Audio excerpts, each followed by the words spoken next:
Newton's first law. Newton's first law defined as every object will remain at rest or in uniform motion in a straight line unless compelled to change its state by the action of an external force. For example, swinging pendulum. At the starting point of its swing, the pendulum has potential energy. As the pendulum swings downward, its potential energy is converted into kinetic energy. As the pendulum swings upward, its kinetic energy is converted back into potential energy. Newton's first law says that objects in motion tend to stay in motion, and objects at rest tend to stay at rest, unless it acted upon by an outside force. Eventually, its energy will be lost to force like friction and pendulum will come to a stop. Newton's first law. For this example, I choose kicking the ball. Before the player kicks the ball, it is typically stationary on the ground. When the player kicks the ball, they apply force to it with their foot.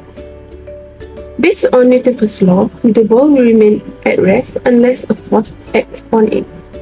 In this case, the force is provided by your leg when you kick the ball, and this force imparts acceleration of the ball, causing it to start moving in the direction you kick it.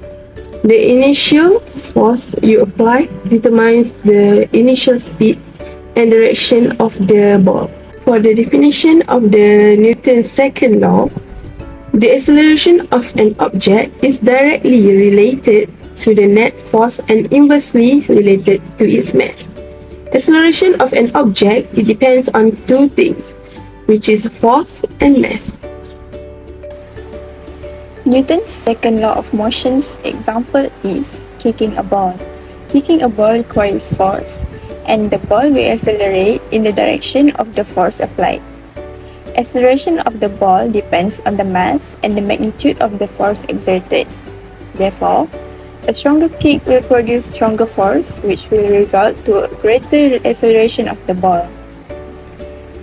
Another example is moving a vehicle. The idea applied is similar to kicking a ball.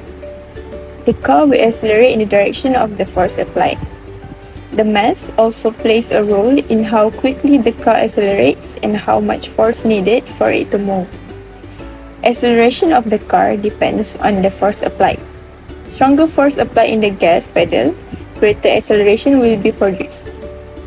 The greater the mass of the car, the greater the force needed for the car to accelerate. Newton's third law is referred to every action in nature that is an equal and opposite reaction. For example, firing a bullet. When the rifle is fired, the gunpowder of the cartridge ignited, creating a high-pressure gas that propels the bullet down the barrel of the gun. The reaction to this action is that as the gas pushes the bullet forward, an equal and opposite reaction force is exerted on the rifle in the opposite direction. This causes the rifle to recoil or kick backward. So when a bullet fire is from a rifle, the rifle experiences a recoil force in the opposite direction to the bullet motion. This is due to the Newton's third law, where the action of the bullet moving forward is met with an equal and opposite reaction force that pushes the rifle backward. The action force is the swimmer's leg push the wall, and the reaction force is the wall push the swimmer's back. It is the reaction that moves the swimmers forward. In terms of Newton's third law, as the swimmer pushes on the wall will exert a force that pushes the swimmers forward. It is because there is an equal but opposite force on the swimmer from the push the wall action.